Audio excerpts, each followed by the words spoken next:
Bismillahirrahmanirrahim. Assalamualaikum warahmatullahi wabarakatuh. Pada semua murid-murid kelas 5 Bukhari pada hari ini, InsyaAllah hari ini adalah hari Selasa 23 hari bulan 2 2021. InsyaAllah kita akan meneruskan pembelajaran kita bagi tajuk yang kedua, iaitu berkaitan dengan solat di dalam kenderaan.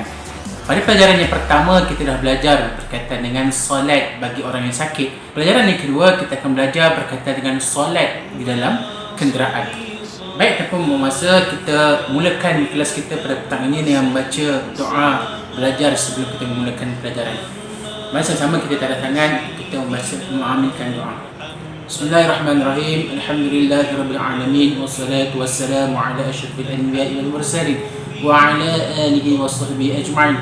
Allahumma iftah alaina hikmataka wa anshur alaina min khazaini rahmatika ya arhamar rahimin. Rabbi shrah lana sudurana wa yassir lana umurana wahlul 'uqdatam min alsinatina yafqahu aqwalana.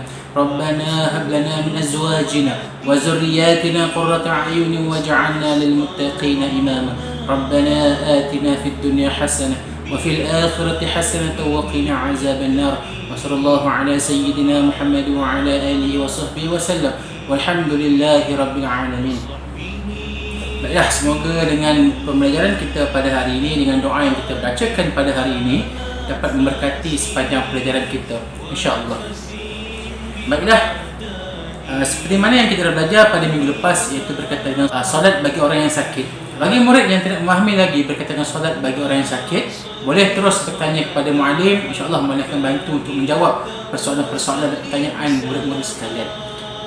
Tanpa membuang masa, kita pergi kepada pelajaran yang kedua, iaitu solat di dalam kenderaan. Itu pelajaran yang kedua. Okey, boleh buka buku surat yang ke-9 dalam buku teks fiqh ini. Buku teks fiqh boleh buka muka surat yang ke-9. Okey, di akhir pembelajaran murid dapat yang pertama sekali adalah menyebut syarat sah dan solat dalam kenderaan. Yang kedua, menyatakan kaifiat solat dalam kenderaan. Yang ketiga, menyenaraikan hikmah solat dalam kenderaan. Dan yang keempat, mengaplikasikan amali solat dalam kenderaan. Baiklah, 4 perkara ini kita akan sentuh, kita akan kupas dalam bab yang kedua ini, insya-Allah. Okey, perhati dan fahami. Ada 3 gambar yang terdapat dalam buku tersebut. Yang pertama sekali, seorang lelaki sedang solat dalam kapal terbang. Yang kedua, satu kapal terbang sedang ingin berlepas. Yang ketiga adalah satu gambar kereta api. Maka ini adalah 3 keadaan, 3 gambar, 3 kenderaan yang kita akan sentuh nanti, insya-Allah. Buka muka surat 10. Itu yang pertama sekali, syarat sah salat dalam kenderaan.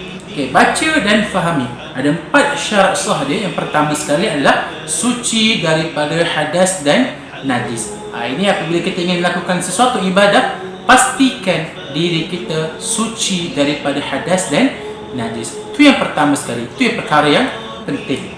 Nak suci daripada hadas kecil, perlulah dengan berwuduk. Nak suci daripada hadas besar, perlulah dengan mandi wajib.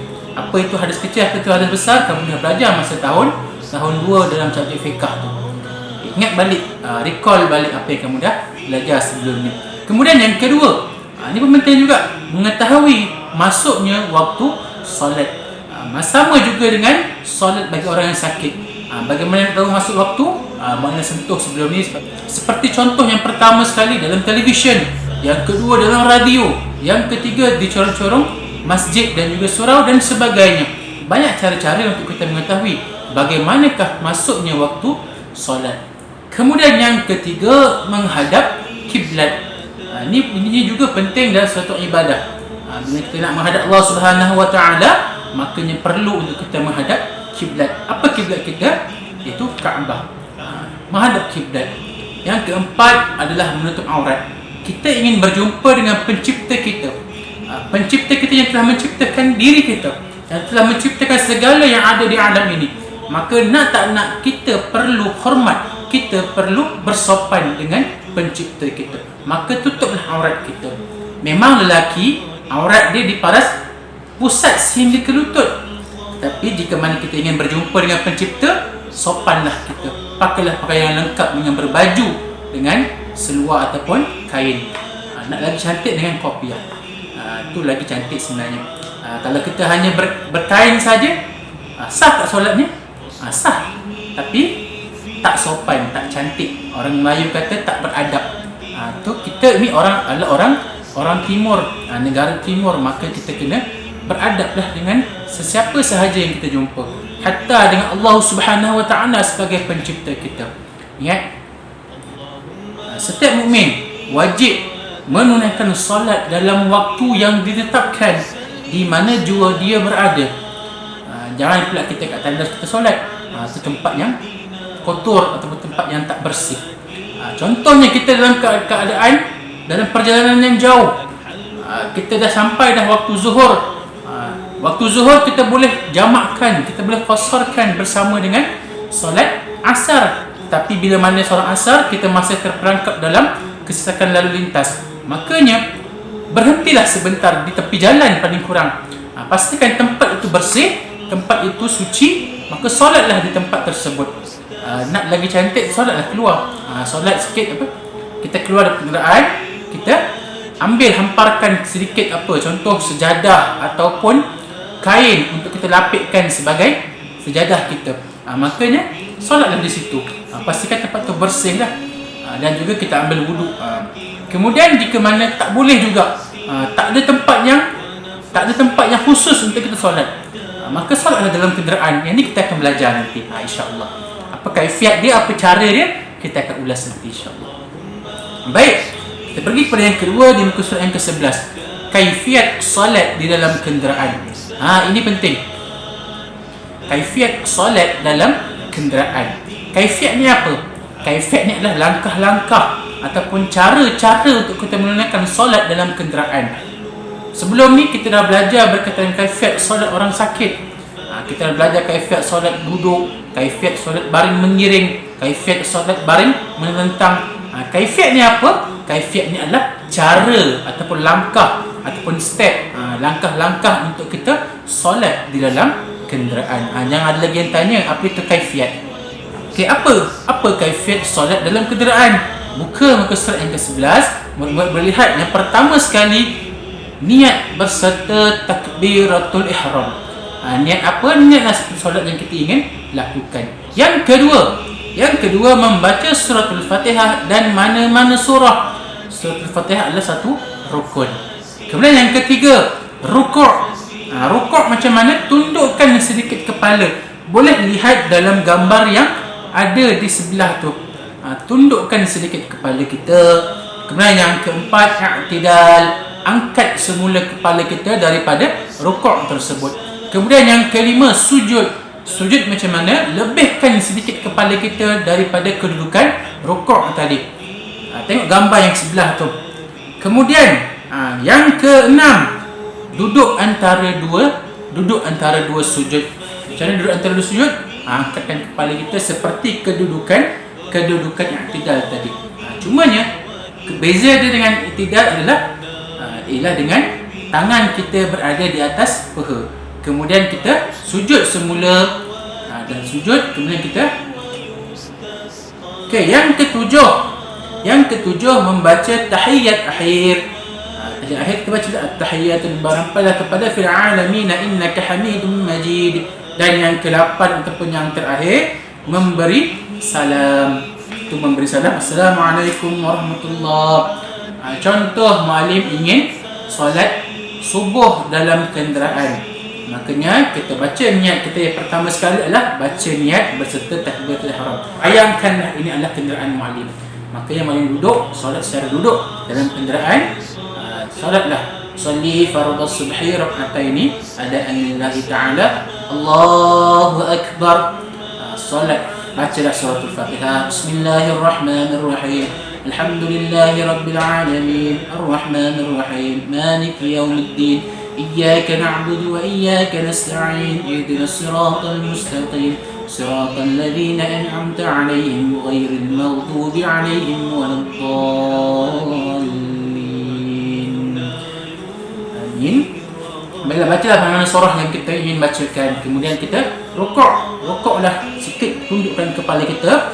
Tangan kita berada di atas peha. Subhana rabbiyal azim wa bihamdi, subhana rabbiyal azim wa bihamdi, subhana rabbiyal azim wa bihamdi, sami'allahu liman hamidah, rabbana lakal hamd. Kemudian sujud. Dudukkan kepala kita lebih daripada rukuk tadi. Subhana rabbiyal a'la wa bihamdi, subhana rabbiyal a'la wa bihamdi, subhana rabbiyal a'la wa bihamdi. Kemudian kita duduk antara dua sujud. Rabbi ighfirli warhamni wajburni warfa'ni warzuqni wahdini wa'afini wa'fu 'anni. Kemudian sujud semula, tundukkan kepala kita lebih daripada kedudukan rukuk. Subhana rabbiyal a'la wa bihamdi, subhana rabbiyal a'la wa bihamdi, subhana rabbiyal a'la wa bihamdi. Kemudian bangun semula, Allahu akbar. Buat rakaat yang kedua seperti mana yang sama juga yang tadi. Kemudian habis dah sujud semula, bangun untuk kita tahiyat akhir. At-tahiyatul mubarakatus salawatut thayyibatu lillah. Assalamu alayka ayyuhan nabiy wa rahmatullahi wa barakatuh. Assalamu alayna wa ala ibadillahi salihin. Ashhadu an la ilaha illallah. Ashhadu an la ilaha illallah wa ashhadu anna Muhammadar Rasulullah. Tangan kita, ashhadu an la ilaha illallah وأشهد أن محمد رسول الله. اللهم صل على سيدنا محمد وعلى آل سيدنا محمد كما صليت على سيدنا إبراهيم وعلى آل سيدنا إبراهيم وبارك على سيدنا محمد وعلى آل سيدنا محمد كما باركت على سيدنا إبراهيم وعلى آل سيدنا إبراهيم في العالمين إنك حميد مجيد. Dan yang terakhir adalah berikan salam. Assalamualaikum warahmatullahi. Assalamualaikum warahmatullahi. Okay. Selesai solat kita. Mudah tak? Mudah, insya-Allah. Islam ini memudahkan kita. Berada di mana sahaja pun kita boleh beribadah kepada Allah Subhanahu wa taala. Jangan pernah kita berikan alasan untuk kita tidak pernah untuk beribadah kepada Allah. Jangan kita berikan alasan untuk kita tinggalkan ibadah wajib kita kepada Allah Subhanahu wa taala. Okey. Allah telah berikan kita rukhsah. Allah telah berikan kita keringanan. Cumanya mungkin ada persoalan di kalangan pelajar, di kalangan murid-murid, bagaimana untuk kita menghadap kiblat. Ini penting. Sebab apa? Syarat sah salat dalam kenderaan perlulah menghadap kiblat. Kalau kita berhenti di tepi jalan, contoh kalau kita dalam kenderaan, kita berhenti di tepi jalan, maka kita boleh menghadap kiblat. Tetapi sebagai contoh, kita naik bas awam ataupun kereta api ataupun dalam penerbangan, dalam kapal terbang, makanya bagaimana kita nak menghadap kiblat? Caranya adalah dengan solatlah kita. Itu adalah dimaafkan. Solatlah kita menghadap kepada depan sahaja. Menghadap depan, anggaplah ini adalah kiblat kita. Tapi dalam keadaan yang kenderaan sedang bergerak ataupun tak mampu untuk berhenti di tepi jalan, itu dimaafkan. Tapi jangan kita saja untuk kita solat. Contoh kalau kita berhenti di tepi jalan, solatlah ikut kiblat kita. Ingat, dimaafkan hanya untuk solat di dalam kenderaan yang sedang bergerak sahaja. Yang tak mampu untuk kita berhenti ataupun kita cari kiblat. Tapi ada kita kalau kenderaan kita berhenti, solatlah dalam kenderaan seperti mana kita menghadap kiblat. Okey, boleh faham ya? Kalau tak faham nanti boleh tanya kepada muallim semula akan jelaskan. Kemudian yang ketiga, hikmah solat di dalam kenderaan. Baca dan fahami. Yang pertama, sentiasa mengingati Allah dalam semua keadaan dan tempat. Sentiasalah ingat Allah dengan kita sentiasa beribadah kepada Allah Subhanahu wa taala. Jangan pernah kita tinggalkan ibadah yang telah Allah perintahkan kepada kita. Ini adalah cara untuk kita sentiasa ingat Allah Subhanahu wa taala. Dan yang kedua, dapat melaksanakan ibadah sesuai dengan kemampuan seseorang. Yang dalam pelajaran yang pertama sebelum ini kita dah belajar berkaitan dengan solat orang sakit. Dan yang kedua, pelajaran yang kedua kita belajar berkaitan dengan solat di dalam kenderaan. Apa hikmahnya kata tadi? Dapat melaksanakan ibadah sesuai dengan kemampuan seseorang. Itu yang kita mampu, maka solatlah. Contoh kita mampu solat secara duduk sahaja, solat secara duduk. Jangan kita tinggalkan terus. Yang kedua, solat secara baring mengiring. solat secara baring, menentang. Itu yang kita mampu, maka solatlah. Jangan pernah kita tinggalkan. Contoh, sekarang ni mungkin kita kat kampung tak rasa sangat. Mungkin kat bandar-bandar, dekat kawasan bandar, yang mana sentiasa mengalami kesesakan jalan raya. Setiap petang, setiap pagi, setiap petang dia mengalami kesesakan jalan raya. Jangan adakan alasan untuk tinggalkan solat asar ataupun solat maghrib. Berhentilah seketika di mana-mana sahaja. Solatlah dalam kenderaan kita. Tak sampai 10 minit pun, hanya 5 minit pun paling lama, maka solatlah sekejap. Sedangkan dengan telefon kita boleh berjam-jam dengan Allah Subhanahu Wa Taala, walaupun 5 minit sahaja pun kita tak mampu. Na'udzubillahi min zalik. Adakah kita ni adalah hamba yang sentiasa bersyukur ataupun hamba yang kufur dengan nikmat Allah Subhanahu Wa Taala? Makanya solatlah sekejap walaupun 5 minit. Kemudian yang ketiga, hidup diberkati dan diredai oleh Allah Subhanahu Wa Taala. Jika mana hidup kita ini diberkati, apa tandanya? Kita merasakan tenang, kita merasakan kelapangan jiwa kita. Tak ada pun perasaan stres dalam diri kita. Kita tak akan mengalami perasaan-perasaan yang mengganggu hidup kita. Kita tak akan mengalami perkara-perkara yang merosakkan hidup kita. Makanya solatlah, beribadahlah kepada Allah Subhanahu Wa Taala. InsyaAllah Allah akan berkati hidup kita dan Allah akan redai hidup kita. Allah akan tambahkan lagi nikmat-nikmat yang Allah akan berikan kepada hamba yang sentiasa bersyukur. Dengan apa bersyukurnya? Adalah dengan berdoa, dengan sentiasa kembali kepada Allah, dengan sentiasa mengingat Allah Subhanahu Wa Taala. Yang keempat, memperolehi ketenangan jiwa. InsyaAllah jika kita selesai solat, contohnya dalam mana kita dalam kesesakan jalan raya, kita risau. Sekarang ni jam pukul 7 petang. 7 petang dah tak lama lagi masuk waktu maghrib. 7 petang, kemudian tak lama lagi masuk waktu maghrib.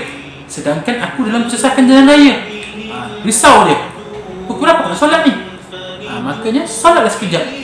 Bila mana dah selesai solat, kita dah berhenti di tepi jalan raya, selesai solat kita, maka tenang jiwa kita. Tak risau pun kita untuk mencari tempat solat. Maka itu adalah keringanan Allah Subhanahu Wa Taala. Maka kita gunakan, manfaatkan apa yang Allah berikan kepada kita, insya-Allah. Okey, baik. Selesai pelajaran kita pada hari ini. Tengok bawah tu, yang warna hijau tu. Tahukah murid-murid sekalian? Macam apa dia? Nabi SAW hanya solat atas tunggangan untuk solat sunat sahaja. Apabila melakukan solat fardu, baginda turun dari kenderaannya. Ini adalah ketika situasi baginda SAW. Nabi hanya solat sunat di atas kenderaannya sahaja.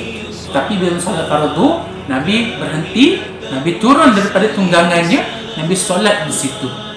Pastikan tempatnya bersih. Kita pun boleh juga sebenarnya, tapi pastikan keadaan kita, jika mana kita berhenti di tepi jalan raya itu, kita tak mengganggu pengguna jalan raya yang lain. Tapi jika situasi kita berhenti di tepi jalan raya itu mengganggu pengguna jalan raya yang lain, maka elakkan dahulu. Kita hanya solat dalam kenderaan sahaja. Solat dalam kenderaannya bergerak, tak ada masalah pun sebenarnya. Tapi pastikan seeloknya, kalau Nabi hanya solat sunat di atas tunggangan, dan solat fardu dia Nabi berhenti di tepi jalan. Itu adalah Nabi SAW. Itu sunnahnya. Kemudian amalkan bawah tu, sentiasa solat dengan khusyuk. Khusyuk ni apa? Kita lupakan segala perkara-perkara duniawi. Kita lupakan segala perkara yang menyesatkan kepala kita ya. Kita tumpukan solat kita, kita tumpukan perhatian kita hanya kerana Allah Subhanahu Wa Taala sahaja. Iaitu fahamkan apa yang kita sebutkan, kita hayati apa perkataan-perkataan yang kita sebut. Semoga kita sentiasa mengingati Allah Subhanahu Wa Taala dalam setiap ibadahnya. Alhamdulillah, selesai untuk pelajaran yang kedua, solat dalam kenderaan. Jadi muallim akan refresh balik. Yang pertama sekali adalah syarat sah salat dalam kenderaan ada 4 perkara. Yang pertama, suci daripada hadas dan najis. Yang kedua, mengetahui masuknya waktu solat. Yang ketiga, menghadap kiblat. Yang keempat, menutup aurat. Itu adalah syarat sah salat dalam kenderaan. Kemudian yang kedua, kaifiat solat di dalam kenderaan. Yang pertama sekali adalah niat berserta takbiratul ihram. Yang kedua membaca suratul Fatihah dan mana-mana surah. Yang ketiga rukuk. Yang keempat i'tidal. Yang kelima sujud. Yang keenam duduk antara dua sujud. Yang ketujuh membaca tahiyat akhir. Dan yang ke-8 adalah memberikan salam. 8 kaifiat, 8 cara untuk kita menunaikan solat di dalam kenderaan. Kemudian kita belajar juga berkaitan dengan hikmah solat di dalam kenderaan. Ada 4. Yang pertama sekali adalah sentiasa mengingati Allah di semua keadaan dan tempat. Yang kedua, dapat melaksanakan ibadah sesuai dengan kemampuan seseorang. Yang ketiga, hidup diberkati dan diredai oleh Allah Subhanahu wa taala. Dan yang keempat, memperoleh ketenangan jiwa. Ini semua perkara yang kita belajar pada hari ini. Mana pesan kepada murid, jika mana ada persoalan, terus bertanya dengan muallim. Jangan biarkan persoalan tu bersarang di kepala sehingga kan tak ada jawapan pun di dalam diri kamu.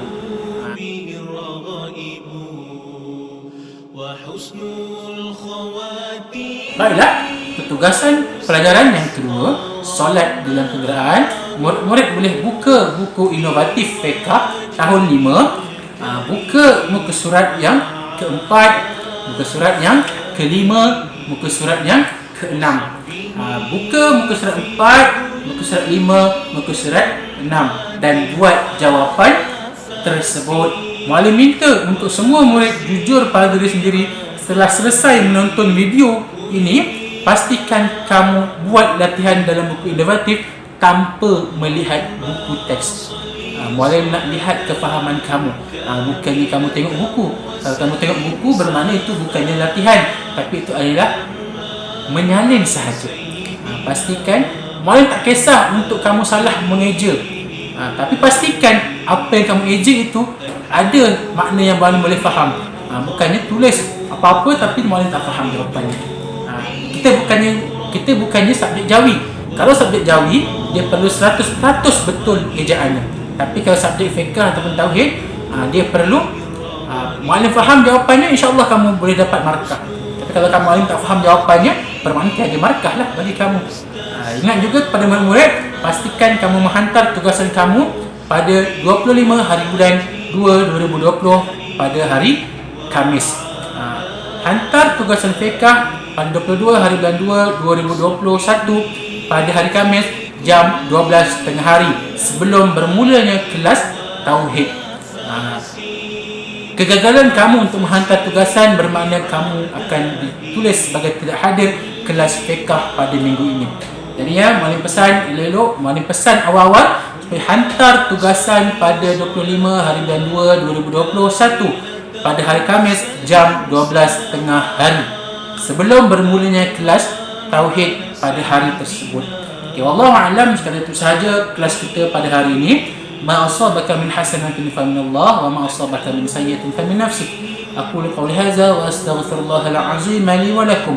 Wassalamu alaikum warahmatullahi wabarakatuh. Kita berjumpa lagi pada 8 hari bulan Mac 2021 untuk kelas secara bersemuka insya-Allah.